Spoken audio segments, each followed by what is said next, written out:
Welcome to my classes. अब हम discuss कर रहे थे क्लास 11 का चैप्टर नंबर 9 के बारे में, कॉम्प्लेक्स नंबर के बारे में, जिसकी एक्सरसाइज 9 ई अपन डिस्कस कर रहे थे। क्वेश्चन नंबर 7 तक डिस्कस कर लिया था। इस वीडियो में डिस्कस करेंगे क्वेश्चन नंबर 8 के बारे में। तो देखिए क्वेश्चन नंबर 8 में आपको गिवन है a variable complex number Z is, यानी आपकी जेड की आपकी एक कॉम्प्लेक्स नंबर है, is such that the amplitude of Z minus 1 upon Z plus 1 is always equal to pi by 4 and उसके आगे आपको गिवन है illustrate the locus of Z in Argand plane, यानी इस जेड का लोकस पॉइंट निकालना है किसमें, आर्गेंट प्लेन में। आर्गेंट की जगह आप यूज कर सकते हो कॉम्प्लेक्स प्लेन भी, पोलर प्लेन भी यूज कर सकते हो और गॉसेस प्लेन भी यूज कर सकते हो। तो चलिए स्टार्ट करते हैं। इसका कॉम्प्लेक्स नंबर, आपको कॉम्प्लेक्स यानी जेड का लोकस पॉइंट फाइंड आउट करना है। और लेट करके सबसे पहले तो जेड को मान लीजिए। जेड क्या आपकी एक कॉम्प्लेक्स नंबर है जिसको मैं लिख सकता हूं x plus iota into y. आपको फाइंड आउट करना है कि ये इसका एम्पलीट्यूड यानी किसकी वैल्यू, एम्पलीट्यूड यानी आर्ग्यूमेंट किसका, z minus 1 upon Z plus 1, ये वाली वैल्यू किसके इक्वल है, पाई बाई 4 के इक्वल है। ये वाली वैल्यू हो गई, या फिर रहने तो आर्ग्यूमेंट निकाल देंगे अपन सीधा ही। तो सबसे पहले तो इसको लो, इसकी वैल्यू क्या आएगी कॉम्प्लेक्स फॉर्म में। तो देखो वैल्यू, देखो आर्ग्यूमेंट में जानता हूं कि जेड इक्वल टू एक कॉम्प्लेक्स नंबर है एक्स प्लस आइटा वाई, तो इसका आर्ग्यूमेंट थीटा होगा। तो theta equal to tan inverse y upon में एक्स, ये वैल्यू आपको फाइंड आउट करनी है। तो सबसे पहले तो स्टैंडर्ड फॉर्म में कन्वर्ट करते हैं, जेड माइनस 1 अपॉन में जेड प्लस 1, इसको मैं स्टैंडर्ड फॉर्म में कन्वर्ट करूं तो जेड की वैल्यू कितनी है ना, क्वेश्चन नंबर 5 आया हुआ है इससे। जेड की वैल्यू कितनी लेट की है मैंने, x into iota y minus 1 upon में जेड की value x plus iota y plus में 1, ये लिख सकते हैं। इसी को मैं लिख सकता हूं x minus 1 plus iota y upon में एक्स प्लस 1 इंटू में प्लस आइटा इंटू वाई। अब नीचे आइटा नहीं रहना चाहिए और आइटा को उठाने के लिए इसी की कॉन्जुगेट फॉर्म लेंगे। इसकी कॉन्जुगेट फॉर्म क्या होगी, x प्लस 1 इंटू में plus minus iota into y. ये कॉम्प्लेक्स नंबर की, इस कॉम्प्लेक्स नंबर की कॉन्जुगेट फॉर्म है, ऊपर नीचे मल्टीप्लाई करवाना है। तो ये वैल्यू आ जाएगी आपकी, ये लीजिए, इसका मल्टीप्लाई इसके साथ में, तो इसका मल्टीप्लाई पहले इसके साथ में करवा दीजिए। तो क्या आएगा, x माइनस 1 का मल्टीप्लाई x प्लस 1 के साथ में, इसका मल्टीप्लाई इसके साथ में करवाएं तो minus iota into x minus 1, इसका मल्टीप्लाई इसके साथ में करवाएं तो plus iota into x plus 1, इसका मल्टीप्लाई मैं इसके साथ में करवाऊं तो माइनस आइटा का आइटा के साथ में आइटा स्क्वायर, वाई का वाई के साथ में वाई का स्क्वायर। उसके बाद में लिख सकता हूं मैं नीचे वाली वैल्यू को, देखो ध्यान से, a plus b, a minus b, क्या होगा, a का स्क्वायर माइनस b का स्क्वायर। b की वैल्यू कितनी है, आइटा इंटू वाई का होल स्क्वायर आ जाएगा। इन दोनों का देखो वापिस a minus b, a plus b, तो क्या मिलेगा आपको, a का स्क्वायर माइनस इसका स्क्वायर 1 का स्क्वायर, ये मिल जाएगा। फिर माइनस, इन दोनों में से मैं माइनस आइटा वाई को कॉमन निकाल दूं, ठीक है ना, माइनस आइटा वाई को कॉमन निकाल दो या प्लस को निकाल दो, यहां से कॉमन लो, क्या वैल्यू आएगी, x प्लस 1। यहां से मैं कॉमन निकालूं और इस माइनस को मैं अंदर मल्टीप्लाई करूं तो माइनस एक्स और ये प्लस 1, ये वैल्यू आ जाएगी। आगे वाले आइटा स्क्वायर की वैल्यू माइनस 1, तो ये हो जाएगा प्लस 1 और वाई स्क्वायर, ठीक है। इसको मैं सोल्व करूं तो ये वैल्यू हो जाएगी आपकी x प्लस 1 का whole square minus iota square, ये आइटा स्क्वायर इंटू में वाई स्क्वायर। अब इसको देखो ध्यान से, इसको मैं लिख सकता हूं x square minus 1 plus iota, इसको भी ले लो साथ में, यानी इस पूरी क्वांटिटी को मैं लिख सकता हूं प्लस वाई स्क्वायर माइनस 1। अब यहां से स्टार्ट करते हैं अपन, तो ये वैल्यू होगी प्लस आइटा इंटू वाई, इस एक्स से ये एक्स कैंसिल आउट, 1 प्लस 2, तो ये वैल्यू हो गई आपकी 2y अपॉन में वैल्यू कितनी है, x प्लस 1 का होल स्क्वायर और फिर प्लस में वाई स्क्वायर, ये वैल्यू आ जाएगी। इसको मैं स्टैंडर्ड फॉर्म में चेंज करूं तो ये तो रियल पार्ट हो गया और ये वाली वैल्यू इमेजिनरी पार्ट। तो क्या लिख सकते हैं, अलग अलग लिखे तो x square plus y square minus का 1 अपॉन में एक्स प्लस 1 का होल स्क्वायर प्लस वाई का whole square plus iota into 2y upon में एक्स प्लस 1 का होल स्क्वायर और प्लस में वाई स्क्वायर। ये वैल्यू आ गई z माइनस 1 अपॉन में z प्लस 1 की वैल्यू। इसका मुझे आर्ग्यूमेंट फाइंड आउट करना है। तो देखो आर्ग्यूमेंट फाइंड आउट करते हैं। तो आप वीडियो को पॉज करके उतना एक बार नोट डाउन कर लीजिए, डिस्कस करते हैं इसके बारे में, ठीक है। इसको रब कर देता हूँ, आप नोट डाउन कर लिया होगा।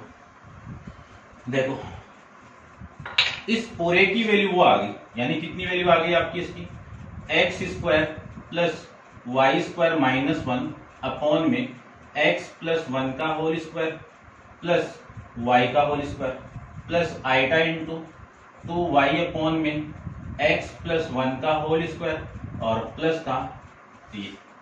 इसका मैं आर्ग्यूमेंट फाइंड आउट करूं तो आर्ग्यूमेंट क्या होगा इसका आर्ग्यूमेंट कि आर्ग्यूमेंट ऑफ किसका z minus 1 upon z plus 1 क्या होगा, tan इनवर्स इमेजिनरी वैल्यू कौन सी आपकी, ये वाली वैल्यू है, ठीक है ना। तो इसको मैं इसके ऐसे एडजस्ट कर देता हूँ, y 2y अपॉन में x प्लस 1 का होल स्क्वायर प्लस y का होल स्क्वायर अपॉन में वैल्यू, इसको थोड़ा सा मैं ढंग से एडजस्ट कर देता हूँ। देखो ये वैल्यू है आपकी, ठीक है, और नीचे वाली वैल्यू आपकी रियल वैल्यू। तो x square plus y square minus 1 upon में एक्स प्लस 1 का होल स्क्वायर प्लस में वाई स्क्वायर, ये नीचे वाली वैल्यू है। और ये किसकी इक्वल है, ये पूरी वैल्यू किसकी इक्वल है, पाई बाई 4 की इक्वल है। तो ये लीजिए पाई बाई 4। अब देखना ध्यान से, यानी ये वाली वैल्यू सेम है तो इससे मैं इसको कैंसिल आउट कर सकता हूं। तो यहां से tan इनवर्स उधर जाएगा तो आपका tan में आ जाएगा और ये वाली वैल्यू 2y अपॉन में x square plus y square minus 1 equal to tan pi by 4। और tan पाई बाई 4 की वैल्यू अपन जानते ही हैं 1 होती है। तो x square plus y square minus 1 equal to इसकी वैल्यू 1। मैं इसको इधर मल्टीप्लाई करवा दूं तो आपकी वैल्यू आएगी x square plus y square minus equal to 2y और 2y को भी इधर लेके आऊं तो x square plus y square minus 2y minus 1 equal to 0। अब इसको मैं स्टैंडर्ड फॉर्म, सर्किल की स्टैंडर्ड फॉर्म में कन्वर्ट कर दूं तो ये वैल्यू तो आ गई आपकी x square plus y square, ये माइनस का 2y। अपन जानते हैं कि इस y का जो कोफिशिएंट है उसी का हाफ करो, उसका हाफ करे तो कितना आएगा, 1 आएगा।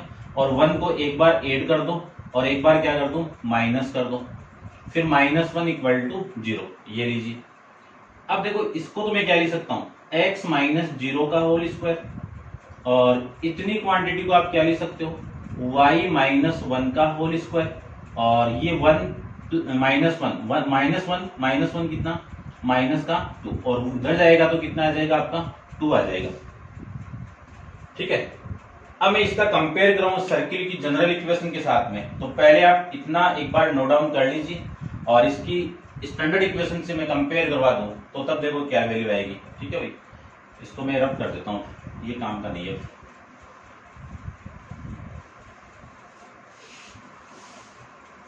ये लीजिए, अब देखो ध्यान से वापिस, सर्किल की इक्वेशन में जानता हूं कि आपको एक सर्किल गिवन है, उसकी standard form x plus h का whole square y minus g का whole square equal to r square, जिसमें h कोमा जी क्या आपका सेंटर है।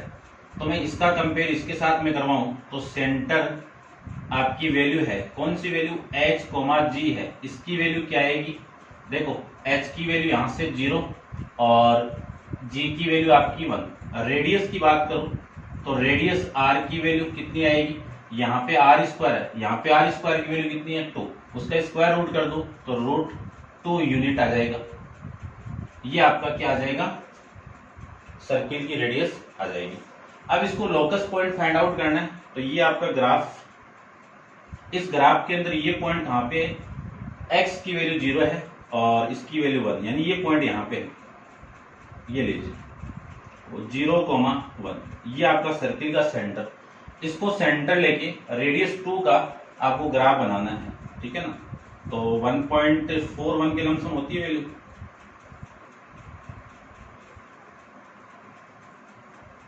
ये लीजिए, और इस सर्किल की जो रेडियस होगी वो आपकी ये हो जाएगी। इस रेडियस की वैल्यू कितनी है, √2 यूनिट है। ये हो जाएगा आपका इस सर्किल यानी इस कॉम्प्लेक्स नंबर का लोकस पॉइंट, ठीक है ना, क्योंकि एक सर्किल का लोकस पॉइंट उसका सेंटर ही होता है। तो अपन इसको ऐसे फाइंड आउट कर सकते हैं। अब आप वीडियो को पॉज कीजिए और इसको नोट डाउन कर लीजिए। डिस्कस करते हैं क्वेश्चन नंबर 9 के बारे में।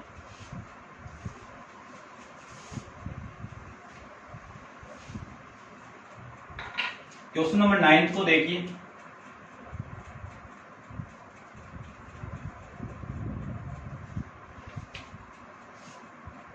एक क्वेश्चन एग्जाम में आया हुआ है ना, 2010 IIT रुड़की, देख लेना इसको।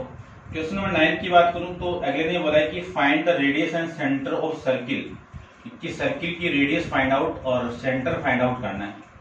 और किसका, z into z bar plus 1 minus iota into z bar z plus 1 plus iota into z bar minus का 7 इक्वल टू 0। ये इक्वेशन आपको गिवन है। तो लेट करके सबसे पहले z की वैल्यू निकालिए और z की वैल्यू निकालने के बाद में फिर पुट करते हैं। तो लेट z कितना है आपका, वही कॉम्प्लेक्स नंबर जो अपन लेते आ रहे हैं। इसकी कॉन्जुगेट फॉर्म को रिप्रेजेंट करते हैं z बार से, क्या होगी x minus iota Y.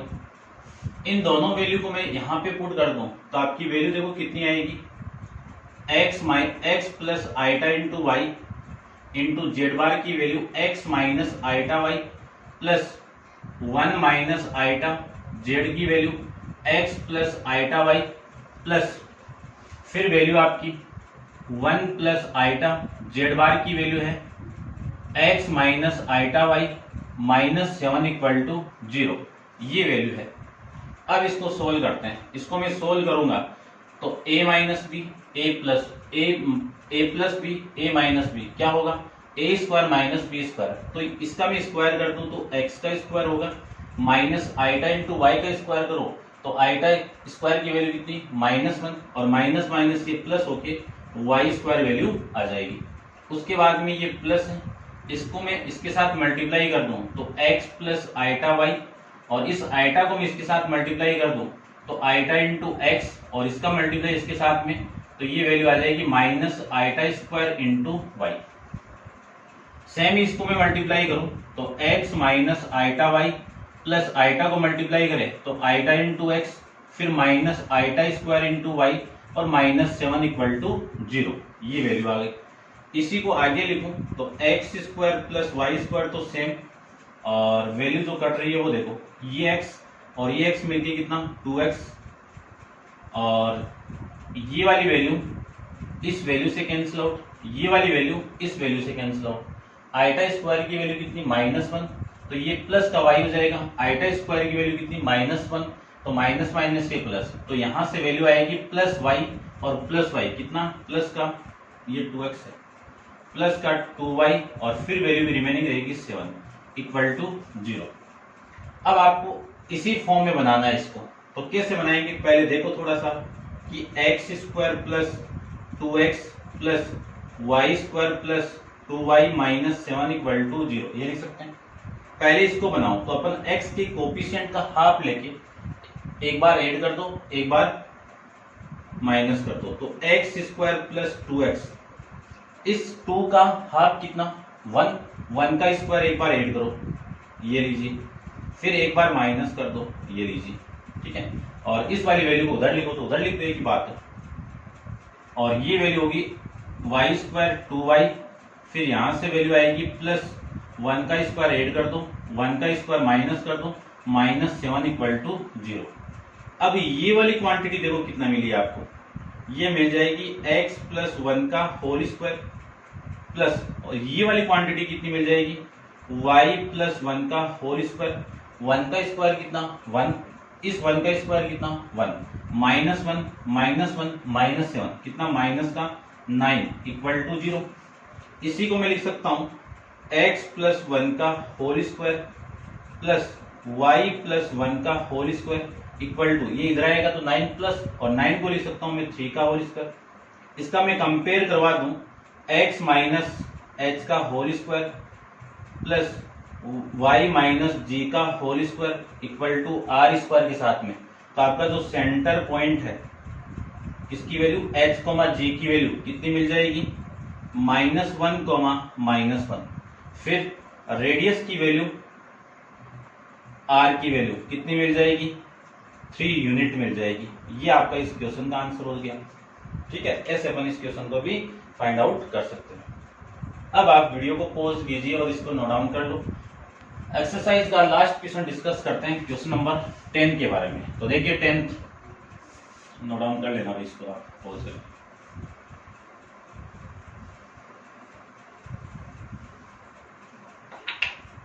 Question number 10 की मैं बात करूं तो 10th में आपको गिवन है कि what is the region represented by the inequality. कौन सी इनइक्वालिटी है कि 3 less than mod of z minus 2 minus 3 iota less than 4 in Argand plane, यानी इस इनइक्वालिटी को आर्गेंट प्लेन के अंदर रिप्रेजेंट करना।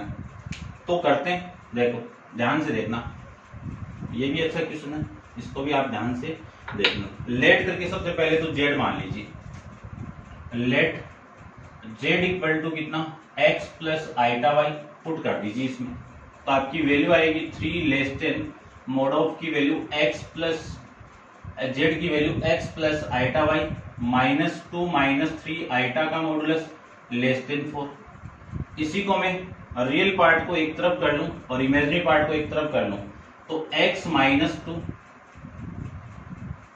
फिर प्लस आइटा को कॉमन निकाल के y माइनस 3 इस पूरे का मॉडुलस लेस देन 4। इसी को मैं लिख सकता हूं 3 लेस देन, इसका मॉडुलस सोल्व करें तो अपन जानते हैं कि किसी भी कॉम्प्लेक्स नंबर का मॉडुलस क्या होता है, उसकी रियल पार्ट का स्क्वायर x माइनस 2 का होल स्क्वायर, उसके इमेजिनरी पार्ट का स्क्वायर y माइनस 3 का होल स्क्वायर, और ये मॉडुलस हट जाएगा और ये वैल्यू कितनी आ जाएगी, लेस देन 4। पूरी इनइक्वालिटी का मैं स्क्वायर कर दूं तो इसका स्क्वायर कितना होगा, 3 का स्क्वायर लेस देन ये वैल्यू होगी आपकी x माइनस 2 का whole square plus y minus 3 का होल स्क्वायर लेस देन 4 का होल स्क्वायर। अब यहाँ पे इक्वेशन देखो क्या मिलेगी आपको, यहाँ पे इक्वेशन मिलेगी, ध्यान से देखना थोड़ा सा, x माइनस 2 का whole square plus y minus 3 का होल स्क्वायर, ये वाली वैल्यू ग्रेटर देन है, किससे ग्रेटर देन, 3 के स्क्वायर से ग्रेटर देन है। और दूसरे की मैं बात करूं, दूसरा मैं थोड़ा सा नीचे ले लेता हूं, x माइनस 2 का whole square plus y minus 3 का होल स्क्वायर, ये लेस देन है किससे, 4 के स्क्वायर से। यहां से तो आपका जो सेंटर पॉइंट है दोनों में सेम ही आएगा, कितना सेंटर पॉइंट, इक्वेशन से कंपेयर करवा देना आपका, तो ये वैल्यू आ गई 2,3, और इसमें भी आपका दोनों में सेंटर पॉइंट सेम है तो इसकी वैल्यू भी कितनी आ गई, 2,3 आ जाएगी।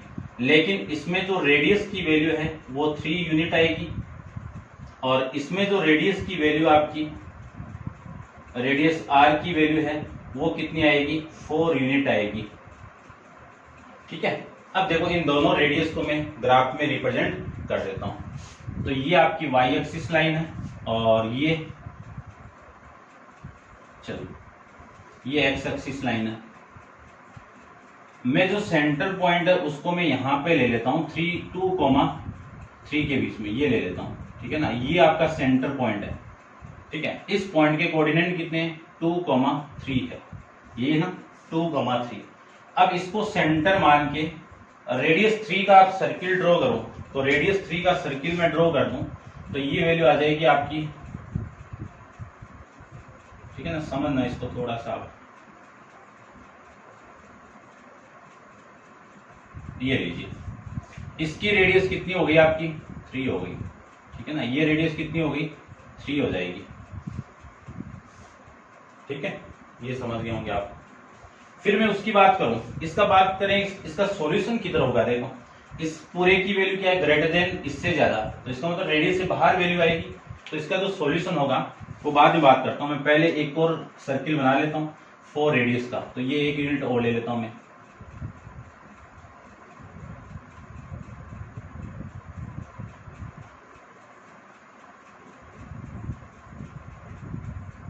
रफली डायग्राम बना रहे हैं अपन, ज्यादा वो नहीं करना आपको, ठीक है। एरिया को रिप्रेजेंट करना आपको। ये लीजिए, इसकी रेडियस आपकी कितनी हो गई, ये R1 ले लो, ये R2 ले लो। इस R2 की वैल्यू कितनी, 4 यूनिट। ये R1 ले लो और ये R2 ले लीजिए, ठीक है। अब देखो, इस पूरे की वैल्यू इस 3 से बड़ी आनी चाहिए, यानी इस रेडियस से बाहर वैल्यू आएगी। तो इसका जो सॉल्यूशन होगा इस अंदर वाले सर्किल का, वो इधर होगा। ये लीजिए, ये सॉल्यूशन होगा इसका।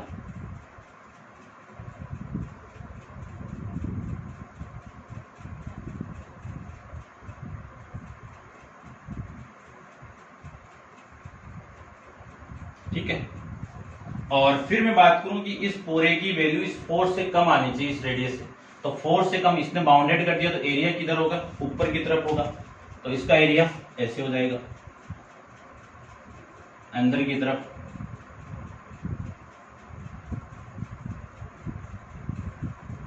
ठीक है, ऐसे आप इसको ड्रॉ कर सकते हो। आपको दोनों इनइक्वालिटी का कॉमन रीजन फाइंड आउट करना है। तो इसका जो कॉमन रीजन है, जो आपको सर्कुलर पाथ नजर आ रहा है, कौन सा, ये वाला, जो अंदर वाला, ये वाला, ठीक है ना, ये वाला पोर्शन इतना, ये इनका क्या आ जाएगा, दोनों के लिए कॉमन एरिया आ जाएगा। ठीक है ना, इन दोनों इनइक्वालिटी के लिए इसका कॉमन रीजन आपका ये आ जाएगा। ऐसे आप इसको नोट डाउन एंड ड्रॉ कर सकते हो भाई। ठीक है, ये अपन जानते ही हैं, x dash, x, y dash, ये आपका ओरिजिन पॉइंट और ये आपका सेंटर पॉइंट सर्किल का। ठीक है ना, तो ये था आपका क्वेश्चन नंबर 10। तो उम्मीद करता हूं आपको लोकस प्रॉब्लम पे डिपेंड, जो भी आपकी जो लोकस पे डिपेंड जो प्रॉब्लम आई है वो कंप्लीट हो गई होगी और कंसेप्ट क्लियर हो गया होगा। ठीक है ना, आप थोड़ा सा वीडियो शेयर कीजिए और नेक्स्ट एक्सरसाइज 9 ऐप अपन नेक्स्ट वीडियो के अंदर डिस्कस करेंगे। आज के लिए इतना ही। Thank you so much.